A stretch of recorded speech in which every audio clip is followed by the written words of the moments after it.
بسم اللہ الرحمن الرحیم۔ السلام علیکم، آپ دیکھ رہے ہیں الف نیوز اور میں ہوں آپ کے ساتھ ماجد علی۔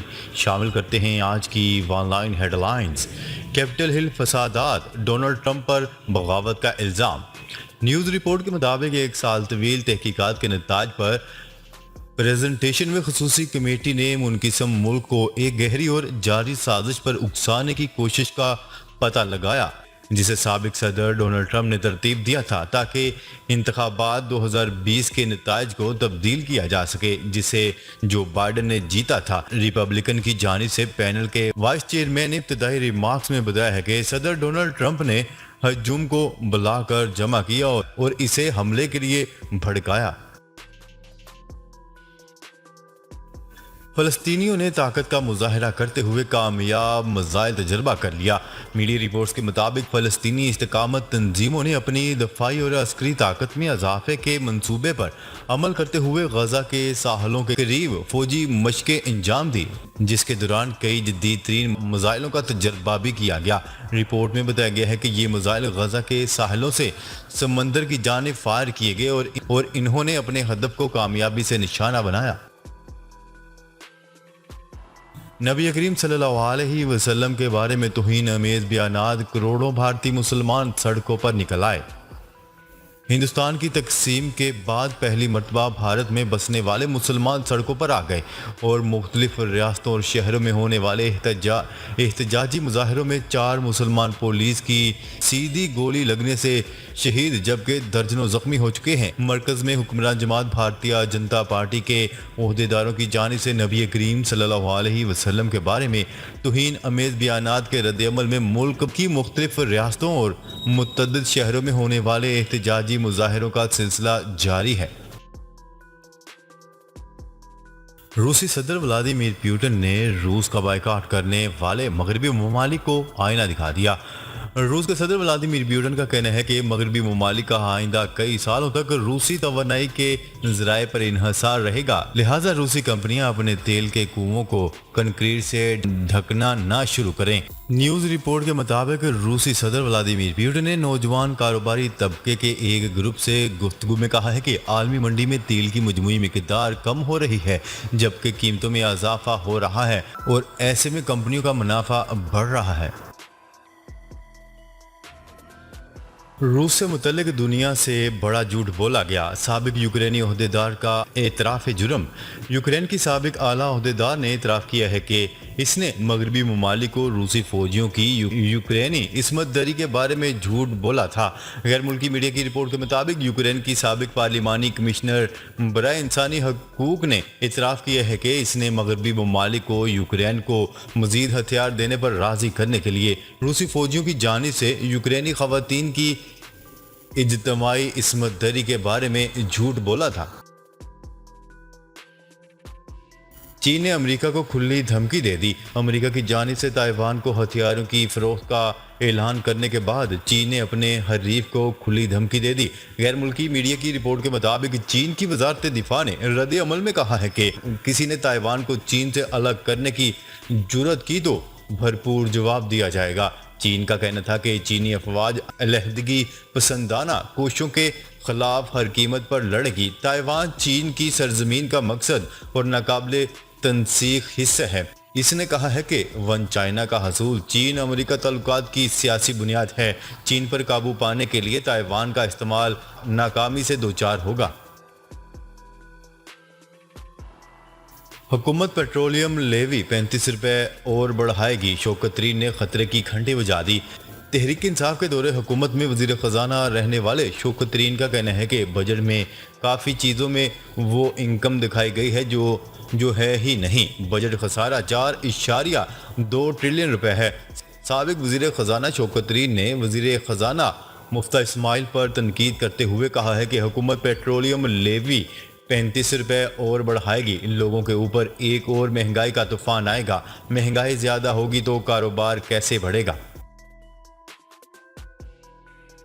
ایران اور وینزویلا کے درمیان آئندہ 20 سال کے لیے تعاون کے معاہدے پر دستخط۔ ایران اور وینزویلا کے درمیان آئندہ 20 سال کے لیے تعاون کے معاہدے پر دستخط ہو گئے۔ امریکی پابندیوں کا سامنا کرنے والے دونوں ممالک ایران اور وینزویلا کے درمیان ہونے والے معاہدے میں تیل، پیٹروکیمیکل، سیاحت اور ثقافت کے شعبوں میں تعاون شامل ہے۔ وینزویلا کے صدر نکولس مودورو نے دورہ ایران کے دوران باہمی تعاون کے معاہدے پر دستخط کیے۔ یوکرین کے نائب سربراہ ملٹری انٹیلیجنس کا کہنا ہے کہ جنگ کے فرنٹ لائن پر روس کے مقابلے میں ہماری صفیں کمزور پڑ رہی ہیں اور ماسکو کو علاقے میں داخل ہونے سے روکنے کے لیے مغربی ممالک کے ہتھیاروں پر انحصار کرنا پڑ رہا ہے۔ برطانوی اخبار گارجین کی رپورٹ کے مطابق یوکرین کے ملٹری انٹیلیجنس کے نائب سربراہ نے کہا ہے کہ یہ اب توپ خانے کی جنگ ہے۔ فرنٹ لائنز اب وہی تھی جہاں مستقبل کا فیصلہ کیا جائے گا اور ہم توپ خانے کے لحاظ سے جنگ ہار رہے ہیں۔ پاکستان انڈونیشیا سے پام آئل کی مستقل درآمد کو یقینی بنانے کے لیے پرعزم۔ وزیر اعظم شہباز شریف اور انڈونیشین صدر کے درمیان پام آئل کے مستقل درآمد کو یقینی بنانے کے لیے تعاون پر اتفاق۔ وزیر اعظم میاں محمد شہباز شریف اور انڈونیشیا کے صدر کے درمیان ٹیلی فونک رابطہ ہوا۔ انڈونیشین صدر نے وزیر اعظم کو عہدہ سنبھالنے پر مبارکباد دی۔ وزیر اعظم نے انڈونیشین صدر کو پاکستان آنے کی دعوت دیتے ہوئے کہا ہے کہ پاکستانی عوام جلد از جلد ان کا استقبال کرنے کے منتظر ہیں۔ اقوام متحدہ بھارت میں اسلاموفوبیا اور نفرت انگیز بیانیے کا نوٹس لے بلاول بھٹو زرداری۔ وزیر خارجہ بلاول بھٹو زرداری نے کہا ہے کہ اقوام متحدہ بھارت میں اسلاموفوبیا اور نفرت انگیز بیانیے کا نوٹس لے۔ بھارتی قیادت کی خاموشی اس واقعے میں ان کی تائید و عناد کے مترادف ہے۔ ترجمان دفتر خارجہ کے مطابق وزیر خارجہ بلاول بھٹو زرداری نے اقوام متحدہ کی جنرل اسمبلی کے صدر عبداللہ شاہد کو بی جے پی کے سینئر رہنماؤں کی جانب سے توہین رسالت کے معاملے پر آگاہ کیا۔ بھارت کی ریاستی دہشت گردی جاری، کشمیری نوجوان شہید۔ بھارتی فورسز کی ریاستی دہشت گردی میں ایک اور کشمیری نوجوان شہید ہو گیا۔ کشمیر میڈیا سروس کی رپورٹ کے مطابق قابض بھارتی فوجیوں نے کلگام کا محاصرہ کر لیا۔ نام نہاد سیکیورٹی آپریشن کے دوران بھارتی فورسز کی فائرنگ سے کشمیری نوجوان شہید ہو گیا۔ بھارتی فورسز نے گھروں میں گھس کر لوگوں پر تشدد کیا اور خواتین سے بدتمیزی کی اور بچوں کو ہراساں کیا۔ بھارتی فورسز نے متعدد کشمیری نوجوانوں کو گھر سے گرفتار کر کے نامعلوم مقام پر منتقل کر دیا۔ چین کا یورپی پارلیمنٹ کی سنکیانگ قرارداد کی سخت مخالفت۔ چینی ترجمان نے سنکیانگ میں انسانی حقوق کی صورتحال پر یورپی پارلیمنٹ کی جانب سے منظور کردہ نام نہاد قرارداد کی بھرپور مخالفت کی۔ نیشنل پیپلز کانگریس کی خارجہ امور کمیٹی کے ترجمان نے جمعے کو کہا ہے کہ چین یورپی پارلیمنٹ کی سیاسی ہیرا پھیری اور انسانی حقوق کی آڑ میں چین کے اندرونی معاملات میں سنگین مداخلت کی سختی سے مخالفت کرتا ہے۔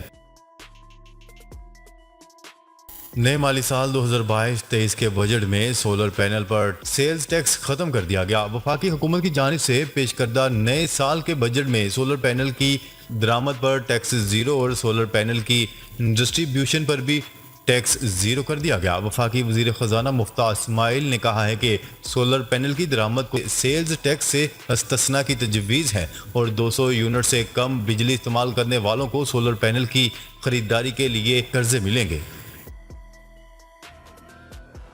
سری لنکا کو سنگین انسانی بحران کا سامنا کرنا پڑ سکتا ہے، اقوام متحدہ نے خبردار کر دیا۔ اقوام متحدہ کے تنظیم برائے انسانی امور کے ترجمان نے جنیوا میں صحافیوں کو بتایا ہے کہ سری لنکا میں بے مثال معاشی بحران ایک سنگین انسانی بحران میں تبدیل ہو سکتا ہے۔ انہوں نے کہا ہے کہ سری لنکا میں لاکھوں افراد کو پہلے ہی امداد کی ضرورت ہے۔ اقوام متحدہ کی تنظیم برائے انسانی امور کے ترجمان نے بتایا ہے کہ اقوام متحدہ کے مطابق اس تشویش کو دور کرنے کے لیے کارروائی کی جا رہی ہے۔ شہباز شریف اور حمزہ شہباز کی ضمانتیں منظور۔ لاہور کی اسپیشل سینٹرل کورٹ میں منی لانڈرنگ کیس کی سماعت ہوئی۔ عدالت نے شہباز شریف اور حمزہ شہباز سمیت دیگر ملزمان کی ضمانتوں پر محفوظ فیصلہ سنا دیا۔ عدالت نے وزیر اعظم شہباز شریف اور وزیر اعلیٰ پنجاب حمزہ شہباز سمیت دیگر کی عبوری ضمانتوں کی توثیق کر دی۔ عدالت نے شہباز شریف اور حمزہ شہباز کو 10 لاکھ روپے کے مچلقے جمع کروانے کی ہدایت کی۔ عدالت نے شریک ملزمان کو بھی 2 لاکھ روپے کے مچلقے جمع کروانے کی ہدایت کی۔ اسپیشل سینٹرل کورٹ لاہور نے تمام ملزمان کو 7 روز میں مچلقے جمع کروانے کی ہدایت جاری کر دی۔ ناظرین، اب تک کے لیے اتنا ہی۔ مزید خبریں لے کر بہت جلد آپ کی خدمت میں حاضر ہوں گے۔ تب تک کے لیے اپنا خیال رکھیے گا۔ اللہ نے کے بعد